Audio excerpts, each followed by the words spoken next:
竜騎士とやらの力使わせてもらうぞ。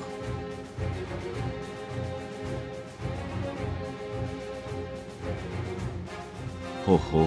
Howdy, Lad here, back at it again with the Final Fantasy IV collaboration. This time with Final Fantasy IV's very own Dragoon, or suppose EXSazantos cosplay.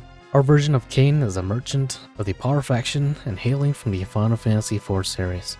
He'll be one of the hardest hitting polearm users in the entire game, as he has one of the highest physical attack stat, and all of his jump skills have been given a 100% potency increase with his passives. And just like the OG EXSazantos, he's able to hit fire weaknesses with these jump attacks. It sounds good on paper, but what's the drawback? Let's go ahead and find out.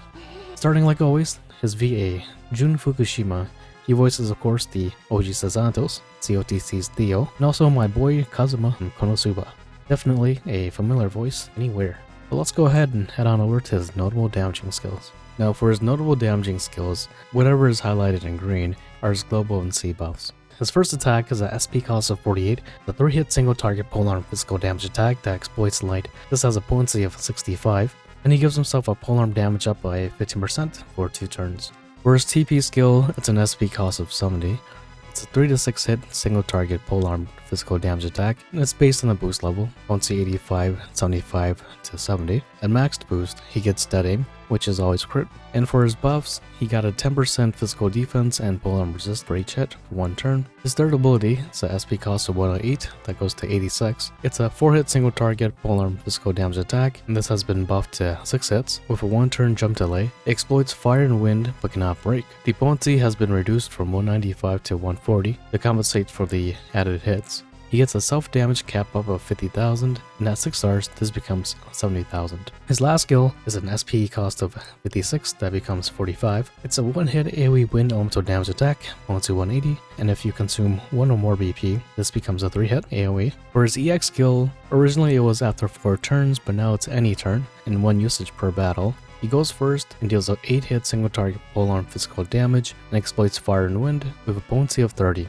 He also lowers the enemy's physical defense and polearm resist by 30% for 2 turns. For his ultimate, which is his biggest buff that he received, originally it was 6 hits to 8 hit at level 1 to level 10, and now at level 1 it's 8 hit to 12 hits at level 10. A AoE polearm physical damage attack after a 2-turn jump delay, exploits both fire and wind, but again cannot break. Potency has been reduced, 80 at level 1 and 90 at level 10. And when using this ability, he gets a self-damage cap of 10,000 at level 1, and 50,000 at level 10. For his passive, his first one he gives himself a 30% physical attack, and his second passive he gets a self 100% potency to all of his jump skills, and for his third passive he gives the front row a follow-up 1-hit AoE polearm damage attack with a potency of 200 after that ally takes an action. And then he has a 10% in lightning and fire resistance, and 10% in ice and wind. Looking at his stats here, his physical attack is the most notable and is again the highest of all merchants, 554 for 6 stars. With his high potency skills, he'll definitely be hitting like a truck. So now the main question, should you pull cosplay Kain or EXSazantos? Firstly, let's go ahead and address the elephant in the room. It's unfortunate that we didn't get the real Kain. It's probably due to the game's IP. Perhaps COTC could only afford Cecil and outfits for these iconic characters. But I guess it's okay. It's good to see them in some kind of variation. Now for EXSazantos himself, while he's very strong, he's a great example of a traveler who has great stats but slightly above average skills. With his introduction and buffs, he will definitely deal more damage than Magnolia, but he lacks quite a bit in the breaking department. Firstly, he only has a 3-hitter to polearms at all times, which at this point in the game is now considered basic.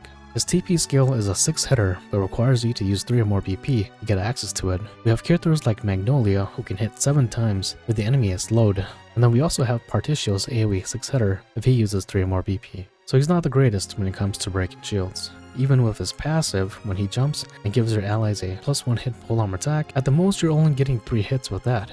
Now one of the biggest flaws jump users, as seen from Magnolia, is the fact that whoever is behind them will not be able to do anything when they jump. So that means if you have a keeper equipped to the person behind EXSazantos, you won't be able to activate that keeper. So keep that in mind. When it comes to jump delays, we've seen with Magnolia how that could somewhat change the flow of the battle. Now imagine we had Magnolia with a 1-turn jump delay. And now imagine a 2-turn jump delay with EXSazantos in his ultimate attack, which again is his strongest nuke attack by the way. And seeing how this has been buffed to 12 hits, I would recommend getting his ultimate to level 10 first. If you do grab a EXSazantos tube. Now there's a lot that can happen in 2 turns, so even though his ultimate has a massive nuke attack, it can kind of be difficult to use him if you're up against a boss that has lots of shields. And even more importantly, if you already don't have other strong polearm users to pair with him, you might have a difficult time shaving shields, as recall that jump attacks won't ever break enemies. So because of this, he as a traveler fits perfectly in a nice to have category. Additionally, he also has a random 1 to possible 3-hit wind elemental attack in his arsenal, should you need it, which I find a bit funny, seeing how his elemental attack is barely anything to glance at. Let's go ahead and take a look at his A4 accessory. It's a 100 to physical attack and 40 to crit. The equipped user gets a 1 BP regen for 3 turns of the beginning of the battle, and also inflicts a 10% passive pull-arm resist down on max HP. This A4 accessory is somewhat kinda basic, and our buffed Roland, who already can innately inflict passive pull-arm resist down, would eat this for breakfast, so I wouldn't chase after this. Anyways, let's jump to our next topic, longevity. Honestly, if you've already gotten either Particio, Magnolia, or Asuka, you don't need EXSazantos. He's got mediocre skills as a limited time collaboration character, which is already a bad sign, as most gacha games always cater towards collaboration characters as being some of the strongest units in the game for a hot second. Unless for nostalgic reasonings, or if you do like his kit, will be the only time I would advise pulling for him. Let's go ahead and finish up. Character design, 4 out of 5. As much as I like Xazantos, I would very much prefer the OG Kane. He was the origin of all Dragoons. The iconic Dragoon stance and the badass dragon armor, an absolute classic. Character VA, 5 out of 5. This is our boy Kazuma, Leo, and Xazantos. Abilities, 3 out of 5. He excels in big nuke attacks, that's all he really offers. Longevity, 3 out of 5. With a 2-turn jump delay with his ultimate, too many things can happen within 2 turns, and as we move forward, there will be more travelers who can do triple his damage within those 3 turns. Level buffs, 5 out of 5. He did get buffed, but not enough. Time limited, yes, he's part of the Final Fantasy IV collaboration. Overall impression, 3 out of 5. Mediocre for a collaboration character. While having the highest physical attack stat in the game for merchants and a strong nuke attack, his lack of breaking shields and limitations from his jump delays really sets him apart from the rest of the upcoming DPS travelers. I'll probably do a pull or 2 on him. While he does look cool, I don't see myself using him as I already have the other merchants and I'm still currently waiting to save my rubies until the next collaboration. But to those who are pulling for him, good luck. I'll catch you next time. Take care of yourself. Lad out.